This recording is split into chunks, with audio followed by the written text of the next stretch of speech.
Despite his outspoken critics, FDR knew the economy had improved, but not as much as he hoped for. And so he launched, with the help of his humanitarian wife Eleanor, the Second New Deal.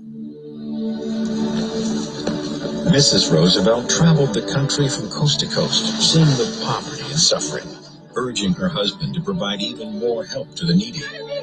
She became a kindly symbol of hope for the downtrodden, who regarded her as a personal friend.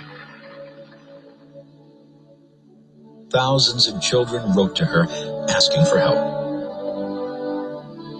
FDR convinced Congress to pass more legislation to spur the economy, including a second Agricultural Adjustment Act, rewarding farmers that practiced soil conservation and compensating farmers who cut production of soil-depleting crops like cotton and wheat. The Resettlement Administration loaned money to tenant farmers so they could buy their own land and established camps for migrant workers. The Second New Deal's most ambitious program was the WPA, the Works Progress Administration.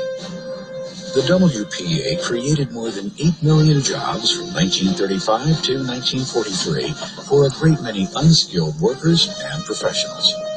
The WPA constructed 850 airports, built or repaired 650,000 miles of America's roads, sewed more than 300 million articles of clothing for the needy, and erected 110,000 libraries, schools, and hospitals.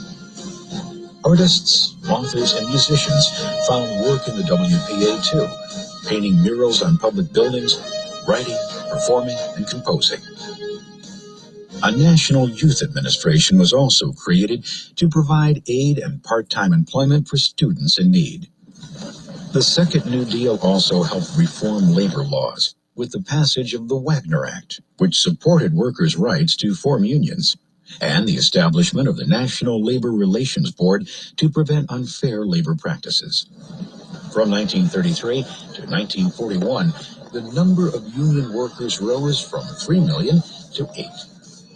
Congress also passed the Fair Labor Standards Act, requiring minimum wages and maximum hours for workers. Despite the administration's pro-labor policies, strikes were prevalent and often led to violence. On Memorial Day 1937, 10 people lost their lives at the Republic Steel strike in Chicago. Perhaps the most important legacy of the Second New Deal was the Social Security Act of 1935. For the first time, Americans over 65 years of age and their spouses had old age insurance. Jobless workers got unemployment compensation, and families with dependent children and the disabled received aid. In 1935, only about 30% of American farms had electricity, so Congress, with Roosevelt's urging, set up the Rural Electrification Administration. 10 years later, 45% of rural America had electric power. With widespread support from organized labor, minorities, and the public at large, FDR was re-elected as president in 1936. His victory marked the first time most African Americans voted for a Democratic Party candidate. With Eleanor Roosevelt's prompting, Roosevelt appointed the first female ambassador and several women federal judges. Frances Perkins became the first female Secretary of Labor, and Mary McLeod Bethune was appointed head of the Office of Minority Affairs in the National Youth Administration, becoming the first African-American woman to head a federal agency.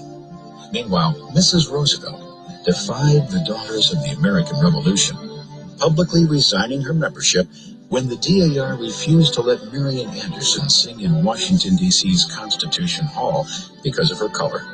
Instead, Eleanor Roosevelt arranged for the concert to be held on the steps of the Lincoln Memorial. In the midst of labor unrest, poverty, and hardship, Americans still managed to find fun at the movies. For just a quarter, they could forget their troubles in one of more than 15,000 picture palaces. Radio, too, entertained a weary America. Practically every home had a radio, and families gathered to laugh at Burns and Allen and thrill to the drama of Orson Welles' Mercury Theater on the Air. By 1939, The nation seemed to be on the road to economic recovery, and Congress cut back on the New Deal unemployment programs since it had gone deeply into debt, providing jobs and aid to Americans. The economy started to improve, but the Republican Party blocked any further relief efforts. Meanwhile, FDR and America, despite wishing to remain neutral, began to realize that war was inevitable in Europe, and very soon it became a reality. Ironically, when America finally entered World War II, her massive investment in manufacturing guns, airplanes, tanks, and ships would finally lift the country out of the Great Depression.